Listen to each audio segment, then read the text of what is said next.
Hello everyone. इस video में हम लोग घटती हुई सीमांत प्रतिस्थापन दर के नियम की बात करेंगे, जिसे इंग्लिश में law of diminishing marginal rate of substitution भी कहते हैं। यह नियम हमें बतलाता है कि जब हम दो वस्तुओं के एक निश्चित संयोग का प्रयोग करते हैं तो इससे हमें एक संतुष्टि का लेवल प्राप्त होता है, संतुष्टि का स्तर प्राप्त होता है। अब हम करते क्या हैं कि एक वस्तु की मात्रा बढ़ाते हैं तथा दूसरी वस्तु की मात्रा में कमी करते हैं। ऐसा करने पर हम संतुष्टि के पुराने वाले स्तर पे बने रहेंगे। तो जब हम एक वस्तु को दूसरी वस्तु के बदले बदलते हैं तो जो प्रतिस्थापन की दर होती है, प्रतिस्थापन की सीमांत दर होती है, वह घटने लगती है। और प्रतिस्थापन की सीमांत दर से हमारा आशय उस दर से होता है जिस दर पर एक वस्तु को दूसरी वस्तु के बदले में बदला जाता है, जिसके बारे में हमने पिछले वीडियो में बात किया हुआ है। अभी हम घटती हुई सीमांत प्रतिस्थापन दर के नियम को समझ रहे हैं। तो मान लेते हैं कि हम x और y के x और y की एक दी हुई मात्रा से प्रारंभ करते हैं। हम x और y का एक संयोग प्रयोग करते हैं जिससे हमें एक संतुष्टि का स्तर या सेटिस्फेक्शन का लेवल प्राप्त होगा। एक निश्चित संतुष्टि का स्तर हमको मिल रहा है। अब हम क्या करते हैं कि x वस्तु की मात्रा को बढ़ाते हैं तो हमें निश्चित रूप से y वस्तु की मात्रा में कमी करना पड़ेगा, तभी हम इस पुराने वाले संतुष्टि के स्तर पे बने रहेंगे, अन्यथा हमारी संतुष्टि क्या हो जाएगी, बढ़ जाएगी। जब हम ऐसा करते हैं, x वस्तु की मात्रा बढ़ाते हैं और y वस्तु की मात्रा घटाते हैं, तो ऐसा करने में होता क्या है कि हम y की वह मात्रा जो x की दूसरी अतिरिक्त इकाई प्राप्त करने की प्रतिक्रिया में घटाई गई थी, निश्चित रूप से y की उस मात्रा से कम होगी जो x की पहली इकाई प्राप्त करने की प्रतिक्रिया में घटाई गई थी। तो इस नियम को अभी हम एक टेबल से समझते हैं, जिसके आधार पे हम इस नियम को आसानी से समझ सकते हैं। सबसे पहले इसका डिफिनीशन एक बार फिर से देखते हैं। दो वस्तुओं x और y के दिए हुए मात्रा से प्रारंभ करते हुए यदि हम x वस्तु की मात्रा में वृद्धि करते हैं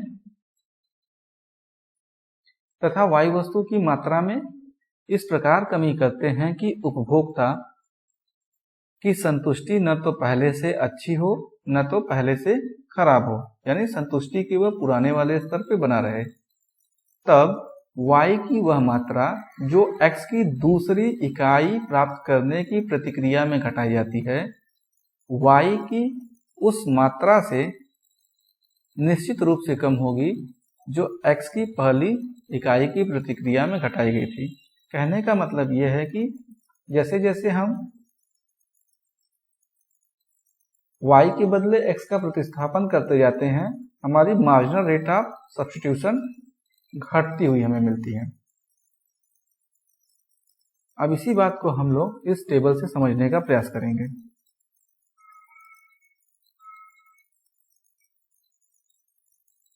देखिए ये टेबल है, हमें कॉम्बिनेशन, हम दो वस्तुएं ऑरेंज और एप्पल्स का कॉम्बिनेशन यूज कर रहे हैं, A, B, C, D। Combination A हमें सेव की 1 इकाई और संतरे की 10 इकाई मिल रही है। कॉम्बिनेशन B में हमें सेव की 2 और संतरे की 7 इकाई मिल रही है। कॉम्बिनेशन 3 में हमें सेव की 3 और संतरे की 5 इकाई मिल रही है। और कॉम्बिनेशन 4 में हमें सेव भी 4 और संतरा भी 4 मिल रहा है। तो यहाँ पे हो क्या रहा है कि जैसे जैसे हम लोग सेव की मात्रा को बढ़ाते जा रहे हैं, वैसे वैसे हम संतरे की मात्रा को कम कर रहे हैं। लेकिन ये जो जिस दर पे हम संतरे का त्याग कर रहे थे सेव प्राप्त करने के लिए, वह दर घटती हुई होती है। देखिए ये हमारी क्या है, x वस्तु है और ये हमारा क्या है, y वस्तु। तो हमने क्या कहा परिभाषा, y की वह मात्रा जो x की दूसरी इकाई, तो दूसरी इकाई कौन सा है, ये वाला है। तो पहली इकाई प्राप्त करने के लिए हमने x की कितनी मात्रा त्याग किया हुआ था, 3। x की पहली अतिरिक्त इकाई प्राप्त करने के लिए हमने y की 3 इकाई का त्याग किया हुआ था, और वहीं x की दूसरी इकाई प्राप्त करने की प्रतिक्रिया में हम लोग y की 2 इकाई का त्याग कर रहे हैं। तो ये परिभाषा क्या बता रही है? y की वह मात्रा जो x की दूसरी इकाई प्राप्त करने की प्रतिक्रिया में घटाई जाती है, जैसा कि आप देख रहे हैं 2, यह y की उस मात्रा से निश्चित रूप से कम होगा जो x की पहली इकाई की प्रतिक्रिया में घटाई गई थी। तो पहली इकाई की प्रतिक्रिया में हमने कितना घटाया था? 3, और दूसरी इकाई की प्रतिक्रिया में कितना घटाया है? 2। तो यही हमें क्या बता रहा है कि जो सीमांत प्रतिस्थापन की दर है वह कम होती जा रही है।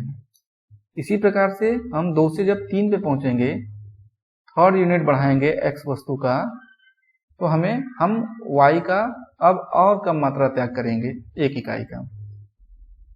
यहाँ पे हमने MRS निकाला हुआ है।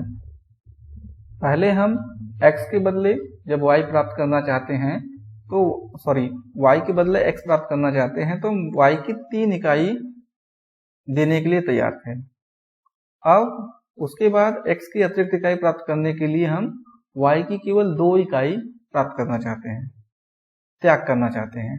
और यहाँ पे क्या है आपका, x की एक अतिरिक्त इकाई प्राप्त करने के लिए हम y की केवल 1 ही इकाई त्याग करने को तैयार हैं। ये जो MRS है ये क्या है? घट रहा है। यही नियम बतलाता है। इसको हम डायग्राम से भी समझ सकते हैं।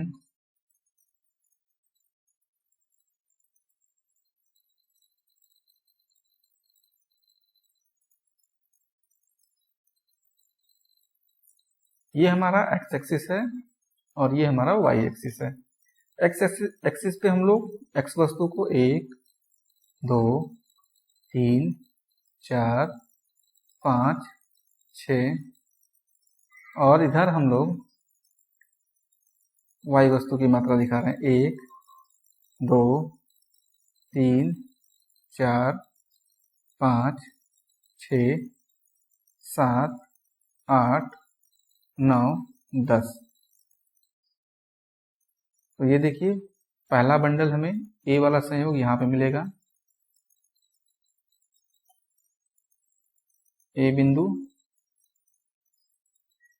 1 और 10 को बता रहा है। बिंदु B हमें क्या बतला रहा है?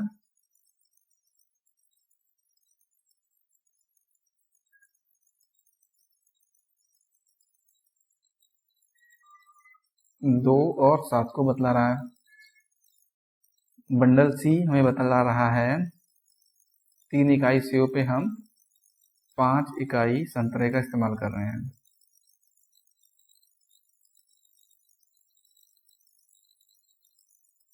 चार पे क्या कर रहे हैं हम लोग? 4 पे हमारा दोनों 4 हो जा रहा है।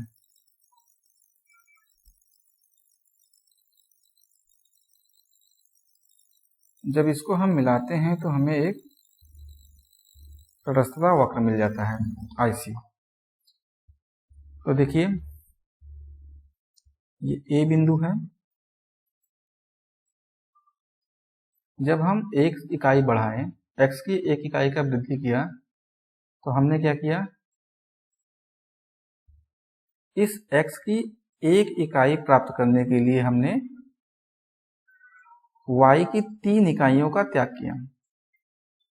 तो यहाँ पे जो सीमांत प्रतिस्थापन की दर MRS होती है वो क्या होती है? Delta y by delta x, minus में रहता है ये हो जाएगा -3/1। फिर B से हम जब C बिंदु पर जा रहे हैं तो हमने क्या किया? x की एक अतिरिक्त इकाई को बढ़ाया,